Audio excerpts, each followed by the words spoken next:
마가복음 12장 18절에서 27절까지 말씀.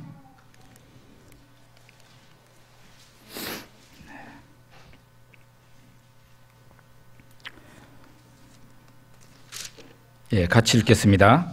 부활이 없다 하는 사두개인들이 예수께 와서 물어 이르되, 선생님이여, 모세가 우리에게 써주기를 어떤 사람의 형이 자식이 없이 아내를 두고 죽으면 그 동생이 그 아내를 취하여 형을 위하여 상속자를 세울지니라 하였나이다. 7형제가 있었는데 마지가 아내를 취하였다가 상속자가 없이 죽고, 둘째도 그 여자를 취하였다가 상속자가 없이 죽고, 셋째도 그렇게 하여 7이 다 상속자가 없었고 최후의 여자도 죽었나이다. 7사람이 다 그를 아내로 취하였으니 부활 때에 곧 그들이 살아날 때에 그 중에 누구의 아내가 되리이까? 예수께서 이르시되, 너희가 성경도 하나님의 능력도 알지 못함으로 오해함이 아니냐? 사람이 죽은 자 가운데서 살아날 때에는 장가도 아니 가고 시집도 아니 가고 하늘에 있는 천사들과 같으니라. 죽은 자가 살아난다는 것을 말할진대 너희가 모세의 책 중 가시나무 떨기에 관한 글에 하나님께서 모세에게 이르시되, 나는 아브라함의 하나님이요 이삭의 하나님이요 야곱의 하나님이로라 하신 말씀을 읽어보지 못하였느냐? 죽은 자가 아니요 산자의 하나님이시라. 너희가 크게 오해하였도다 하시니라. 아멘.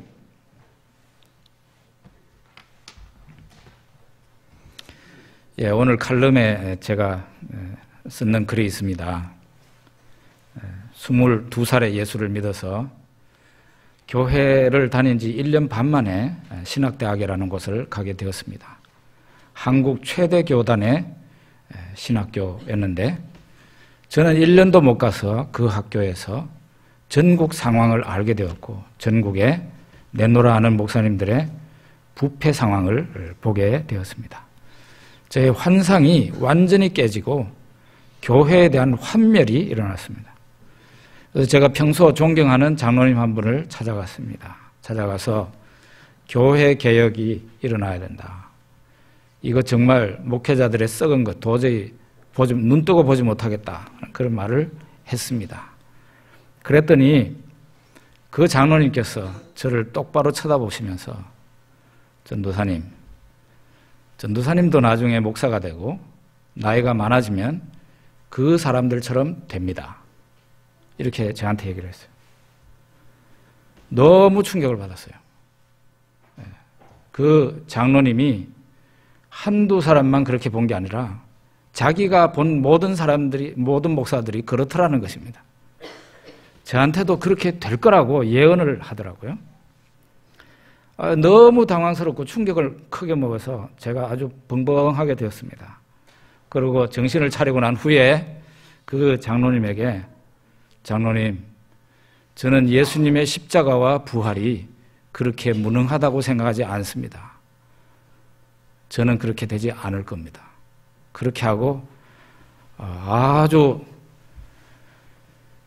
교회 개혁을 부르짖다가 한방 되게 크게 얻어맞고 돌아온 후에 제가 혹시나 타락할까 봐 걱정하고 그렇게 했었는데, 그렇게 염려할 필요가 없는 것이죠. 왜냐하면 예수 그리스도의 부활이 일어나지 않았다면, 예수님의 십자가가 없었고 부활이 없었다면 저는 타락할 것입니다. 그렇지만은 예수님이 날 위해 죽으시고 그분이 부활하셨기 때문에 결코 그런 일은 그것을 믿고 있는 나에게는 일어나지 않을 거라는 확신이 들었고, 그 이후에는 타락을 두려워하지 않게 되었습니다. 기독교의 모든 교리는 바로 이 예수 그리스도의 부활이라는 여기에 다 매달려 있습니다. 벽에다가 큰 못을 하나 박아놓고 거기에다가 가방도 걸고 위도 걸고 내의도 걸고 또 짐도 거기다 거는 것처럼 기독교의 모든 교리가 이 부활에 총 집중되어 있습니다. 이 부활이라는 이것이 일어나지 않았다면, 말하자면 못이 썩은 못이거나 못이 쉽게 빠지는 못이라면 거기에 걸려있는 옷도 가방도 물건도 다 떨어지고 말 것입니다. 그런데 우리는 그런 걸 염려할 필요가 없습니다. 예수 그리스도의 부활은 확실히 일어난 사건이고 거기에 매달려 있는 우리 모두는 다 구원받은 사람들입니다. 예수 그리스도의 부활을 기념하는 부활주일입니다. 예수님의 부활은 곧 사람의 부활을 의미해요. 일반적인 사람들은 이 부활을 믿지 못하는 게 당연합니다. 그렇지만 교회를 오랫동안 다니고 성경도 공부하고 기독교 신자가 된 사람들은 부활을 믿지 못한다면 그거는 굉장히 큰일이라고 할 수 있어요. 혹시라도 믿기를 원하는데 믿기를 원하나 잘 안 믿어진다는 사람들에게 오늘 설교가 도움이 되길 바라고, 이미 잘 믿고 있는 사람들에게는 더 큰 확신이 있어지는 그런 설교가 되기를 바랍니다. 오늘 예수님께 나와서 난처한 질문이라고 한 그 질문을 한 사람들은 사두개파 사람들인데 대제사장을 중심으로 한 하나의 종파였습니다. 이 사람들은 오늘날 자유주의 신학을 추종하는 사람들하고 비슷했어요. 성경 창세기에서부터 말라기까지가 있는데 성경에서 창세기에서 모세 오경까지 신명기까지만 믿고 나머지는 이 사람들은 성경으로 받아들이지 않는 그런 사람들이에요. 이 사람들은 부활도 안 믿지, 천사의 존재도 안 믿지, 사후세계도 안 믿지, 천국과 지옥 물론 안 믿지, 영혼의 존재도 믿지 않았어요. 이런 사람들이 예수님께 나와서 아주 어렵게 보이는 그런 질문을 했습니다. 선생님이여, 모세가 우리에게 써주기를 어떤 사람의 형이 자식이 없이 아내를 두고 죽으면 그 동생이 그 아내를 취하여 형을 위하여 상속자를 세울지니라 하였나이다. 7형제가 있었는데 마지가 아내를 취하였다가 상속자가 없이 죽고, 둘째도 그 여자를 취하였다가 상속자가 없이 죽고, 셋째도 그렇게 하고 7이 다 상속자가 없이 죽고 최후의 그 여자도 죽었나이다.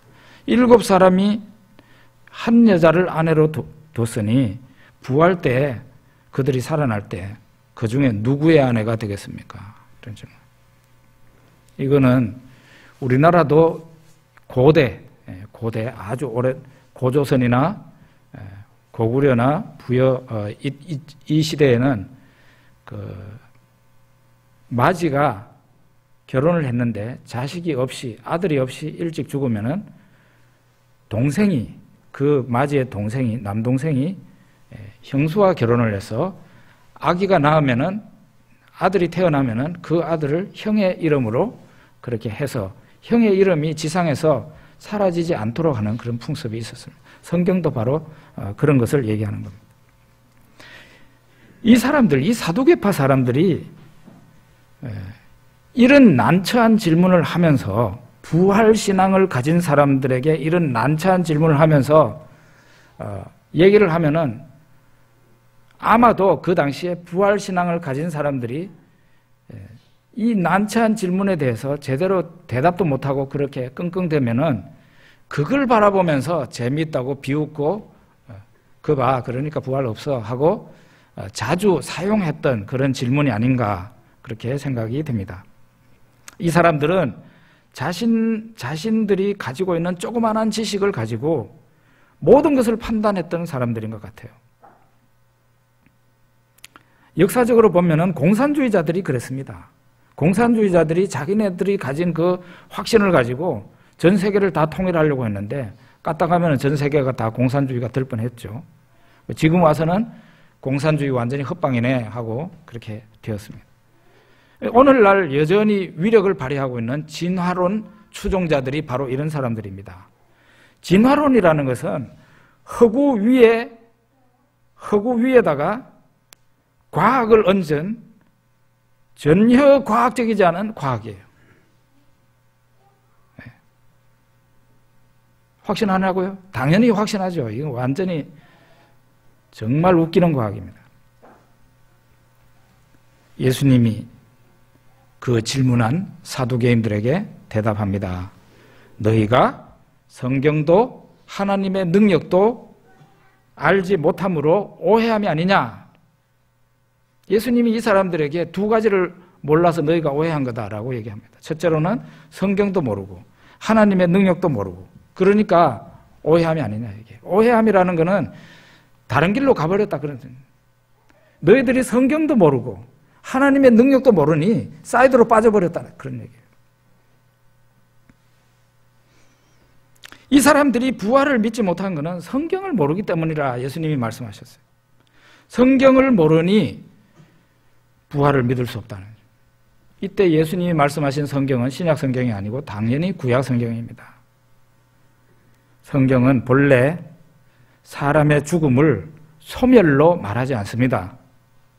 구약 성경을 놓고 본다고 하더라도 어떤 사람이 죽었다 그랬을 때 성경에 구약 성경이 어떻게 표현하고 있는가 하면 그 사람이 죽어 조상에게로 돌아갔다 이런 표현을 씁니다. 또 어떤 사람의 죽음에 대해서는 그 사람이 죽어서 잠을 잤다 그렇게 표현하고 있어요. 그 사람이 죽어서 조상한테로 돌아갔다. 그리고 그 사람이 죽어서 잠을 잔다. 이런 표현을 쓴 겁니다. 사람의 죽음은 그 사람이 없어지는 게 아니라 그 사람이 살고 있는 곳이 달라지는 거고 그 사람의 형태가 변화되는 것을 의미합니다. 마치 누에가 한참 성장하고 살다가 나중에 자기의 하얀색 집을 지어가지고 그 안에서 뭐가 됩니까? 누에가 번데기가 됩니다. 번데기가 되고 난 뒤에 한참 후에는 거기 구멍을 뚫고 나오는데 보니까 번데기가 나오는 게 아니라 날개가 달린 예쁜 나방이, 흰 나방이 되어서 나오는 것을 볼 수가 있어요. 사람의 죽음이라는 것은 이런 변태의 과정입니다. 이상한 변태 말고 사람의 그 형태가 바뀌는 거라는 말이에요. 이런 것을, 이런 성경의 내용을 몰랐기 때문에 그들이 사이드로 빠져버린 거라는 거죠. 또 하나 예수님이 말씀하신 것은 그들이 부활을 믿지 못한 것은 하나님의 능력도 모르기 때문에 사이드로 빠져버린 거라고 얘기했어요. 여러분 밤하늘에 별을 총총히 떠 있는 별을 쳐다보십시오. 우주의 거대함을 볼 수 있습니다. 은하계라는 것을 갤럭시라 그럽니다. 여러분이 들고 있는 폰이 갤럭시죠. 갤럭시를 갖다가 은하계라 그러는데 이 은하계 한 개가요. 태양, 우리 이 지구는 이거 태양도 아니에요. 저기 우리가 낮에 보는 저 하늘에 떠 있는 저 뜨거운 태양 있지 않습니까? 저런 태양이 1000억 개 이상이 모여야 한 은하계가 된다고 그럽니다. 1000억 개 이상이 모여. 도대체 1000억 개가 얼마나 되는지 모르겠어요. 그런 은하계가 그런 1000억 개를 보유하고 있는 그 별을 보유하고 있는 그 은하계가 한 개의 은하계인데 이런 은하계가 이 우주상에 얼마나 있느냐? 1000억 개 이상 된다네요. 근데 우리 지구도 은하계 하나에 속해 있습니다. 이거를 과학적으로 말하면 우리 은하계라 그런다 그러네요. 지구가 속해 있는, 태양이 속해 있는 이 은하계, 우리가 지금 살고 있는 이것도 한 은하계에 속해 있는데 우리 은하계. 이 우리 은하계를 우리가 지금 보는 저 태양이 우리 지구도 매달고 있죠. 화성, 금성, 목성, 명왕성 이런 그 행성들을 저 태양이 매달고 있습니다. 그것을 이 지구를 매달고 있는 저 태양이 은하계의 그 중심을 중심으로 해가지고 무려 초속 220km의 속력으로 달리고 있대요. 감이 잘 안 잡히죠? 설교 끝나고 난 뒤에 여러분들 인터넷을 한번 찾아보십시오.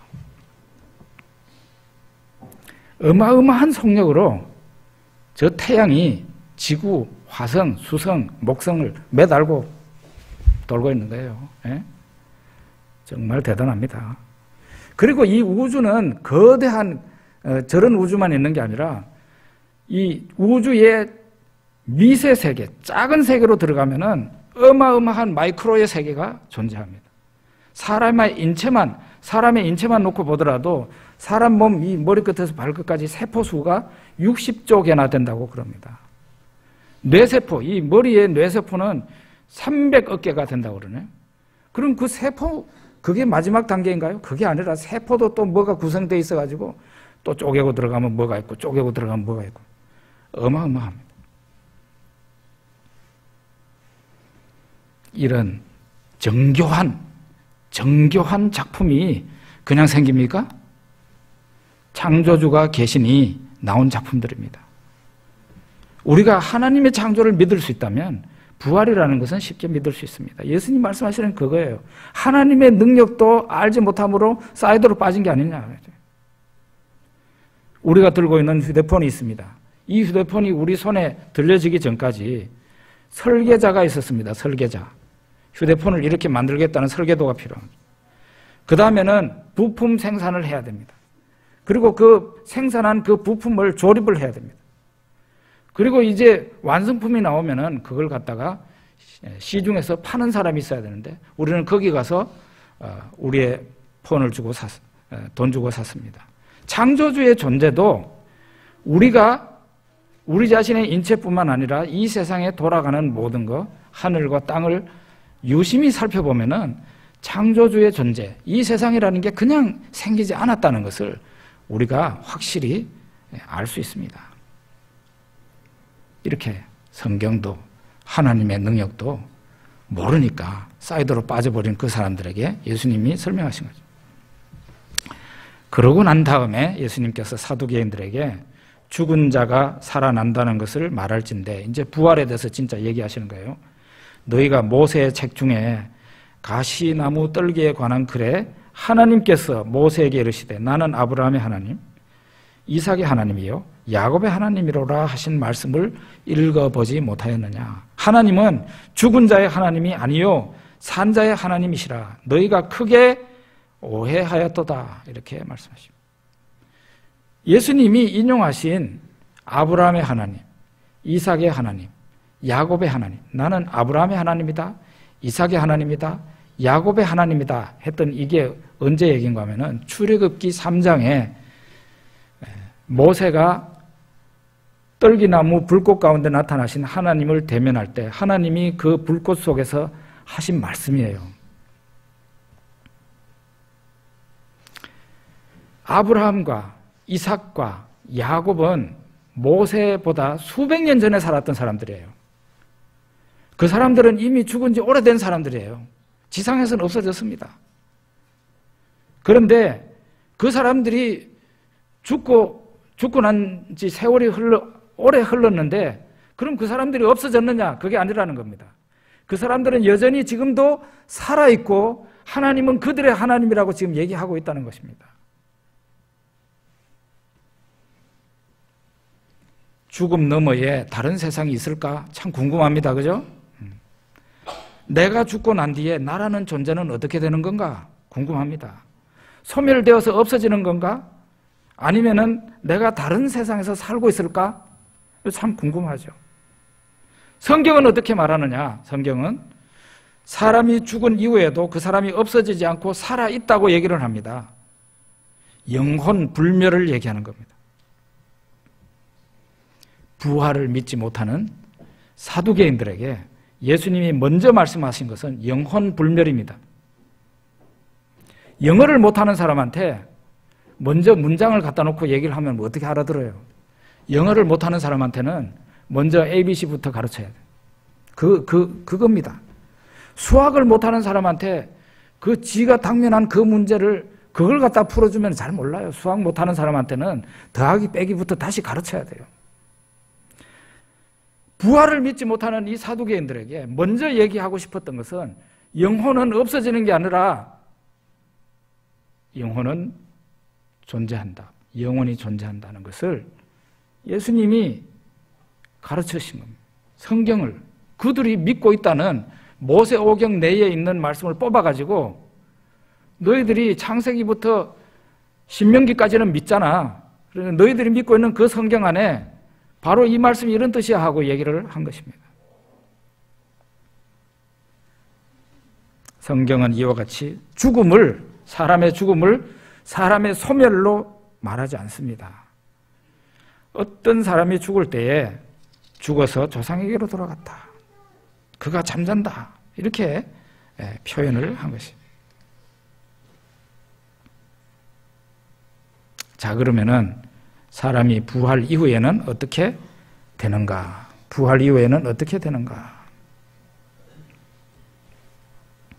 25절에 보면 사람이 죽은 자 가운데서 살아날 때에는 장가도 아니가고 시집도 아니가고 하늘에 있는 천사들과 같으니라 이렇게 말하고 있어요. 예수님이 말씀하신 것을 정리를 해보자면은 부활을 하게 되면 사람이 부활하게 되면은 더 이상의 죽음은 없어지게 된다는 것입니다. 더 이상의 죽음은 없다는 거죠.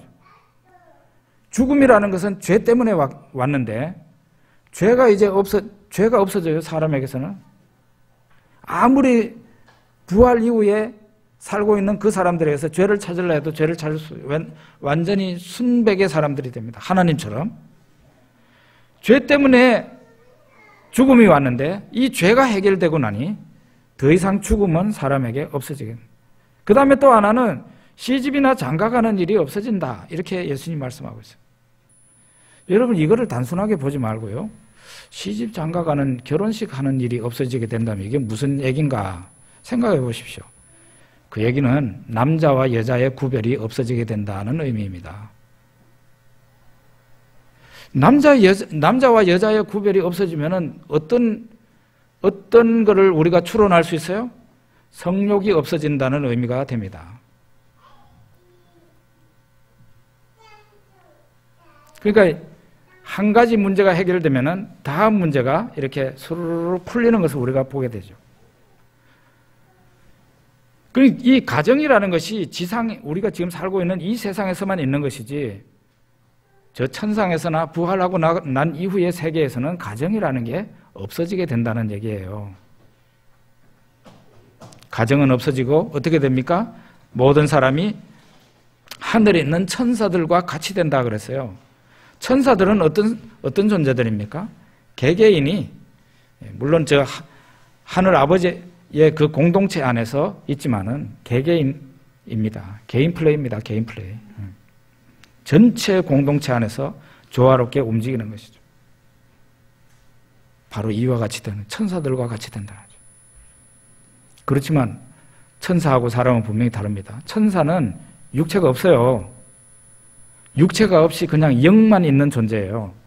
근데 사람은 원래 하나님께서 만드실 때 영을 육체와 결합시켜서 육체와 영이 같이 있는 형태로 지으셨어요. 그래서 부활 이후에 사람은 여전히 육체가 그 영과 결합해서 있게 되는 형태입니다.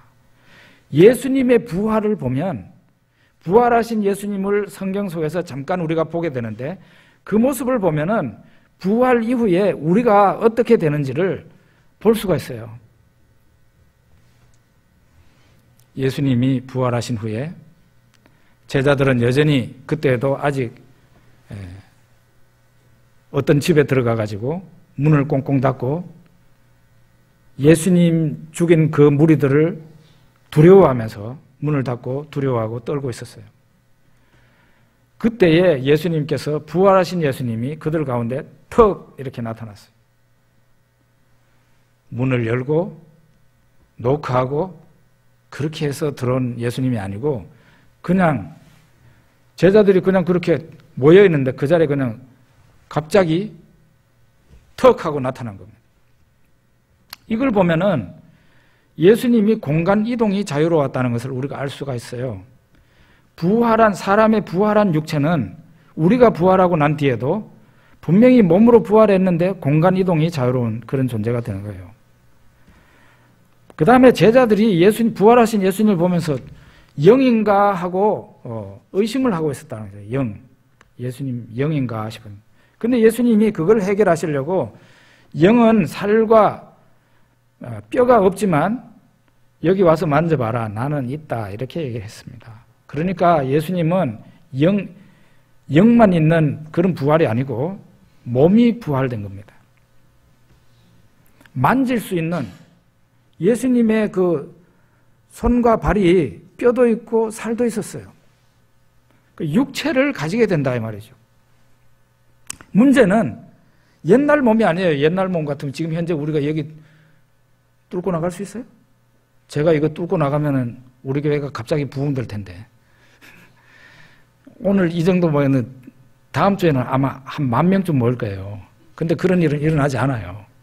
이게 옛날 육체거든요. 아담에게 속한. 그런데 부활 이후에는 여러분과 제가요, 이런 철판이 돼서도 그냥 뚫고 지나갑니다. 그렇게 사람 육체가 바뀐다 이 말이죠. 새로운, 완전히 영적인 새로운 몸이에요.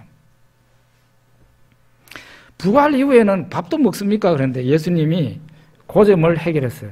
너희들에게 먹을 것이 있나 하니까 예수님께서 제자들이 생선 토막을 드리니까 그거를 잡수셨어요. 그러니까 부활한 사람은 밥도 먹을 수 있다. 그런 것을 알 수가 있어요. 그리고 부활한 사람은 숨을 쉴까요? 그런데 예수님이 숨을 쉬신 것을 보여주셨어요. 숨을 내쉬면서 성령을 받으라! 이렇게 얘기하셨어요. 숨을 쉰다. 참 신기합니다. 나중에 여러분과 제가 부활하고 나면은 모든 신기한 것이 그냥 한순간에 다 풀리겠죠. 고린도전서 15장 13절에 보면 죽은 자의 부활이 없으면 그리스도도 다시 살아나지 못하셨으리라. 죽은 자의 부활이 없으면 그리스도도 다시 살아나지 못하셨으리라. 이렇게 말씀하고 있습니다. 성경에는. 우리는 보통 예수 그리스도의 부활이 일어났기 때문에 우리의 부활도 사람의 부활도 일어나게 된다. 이런 식으로 얘기를 많이 합니다. 그런데 그게 틀린 게 아니라 맞아요. 맞긴 맞아요. 그런데 고린도전서 15장에서는 완전히 뒤집어서 반대로 얘기를 해요. 죽은 자의 부활, 그러니까 죽은 사람의 부활이 있기 때문에 예수 그리스도의 부활도 있었다고 얘기를 합니다. 만약에 죽은 자의 부활이 없다면 예수 그리스도의 부활도 일어나지 않았을 것이라고 얘기하고 있는 것이죠. 우리가 죽게 된다면 얼마 동안일지는 모르지만 우리의 영혼은, 우리 믿는 사람들은 저 낙원에 가서 우리의 영만이 있는, 죽은 사람들의 영이 모여있는 그곳에 가게 됩니다. 안 믿는 사람은 또 갈 곳이 있어요. 우리는 또 믿는 사람이니까 갈 곳이 있고, 거기에서 육체가 없는 영으로 그냥 있어요. 있다가 그 기간이 얼마인지 모르지만 예수님이 다시 오실 때 거기에 있던 그 영이 부활체를 입게 되는 겁니다. 전혀 새로운 차원의 사람이 됩니다. 우리 예배당 요 창문 뒤에 보면은 조그마한 물 웅덩이가 있습니다. 며칠 전에 보니까 올챙이가 거기에 꽉 차 있더라고요. 올챙이가 막 헤엄치고 돌아다녀요. 근데 이게 올챙이 이전에 개구리 알이라는 게 거기에 있었습니다. 개구리 알이 한참 동안 거기에 있어요. 물웅덩이 가운데. 이따가 이제 거기에서 부화가 돼가지고 나오는 겁니다. 그렇게 해가지고 올챙이 시절을 보냅니다. 그러다가 나중에 그 올챙이가 점점 긴 꼬리가 없어지고 개구리가 되는 거예요. 변화가 되는 것이죠. 부활이라는 게 바로 이런 것입니다. 만일 그리스도 안에서 우리가 바라는 것이 다만 이 세상 산품이면 모든 사람 가운데 우리가 더욱 불쌍한 자리라 그랬어요. 저 세상이 없다면, 부활이 없다면 모든 사람 가운데서 그것을 있다고 믿고 있는 우리가 가장 불쌍한 사람들이라, 그런 얘기죠. 그런 일은 없다 하는 것입니다. 예수님께서 부활하셨고 부활의 첫 열매가 되시는 예수님께서 우리가 나중에 또 부활이 있다는 것을 먼저 2000년 전에 보여주셨습니다. 여러분과 제 모든 삶은 이 부활에 연결이 되어 있습니다. 마치 예수님이 부활하시지 않은 것처럼 그렇게 살아서는 안 됩니다. 예수 그리스도의 부활이 일어났고 예수 그리스도의 부활로 말미암아 로마서 6장에 보면 우리의 영적인 부활도 일어났습니다. 이미 일어났습니다. 그래서 우리 안에 성령이 계시는 거예요. 우리가 거듭난 거예요. 예수 그리스도의 부활이 바로 여러분과 저를 이렇게 변화시켰습니다. 부활을 일부분 이미 체험을 한 것입니다. 그리고 예수 그리스도의 부활처럼 우리도 육체적인 부활이 일어날 날을 기다리고 있는 것입니다. 우리 기도하겠습니다.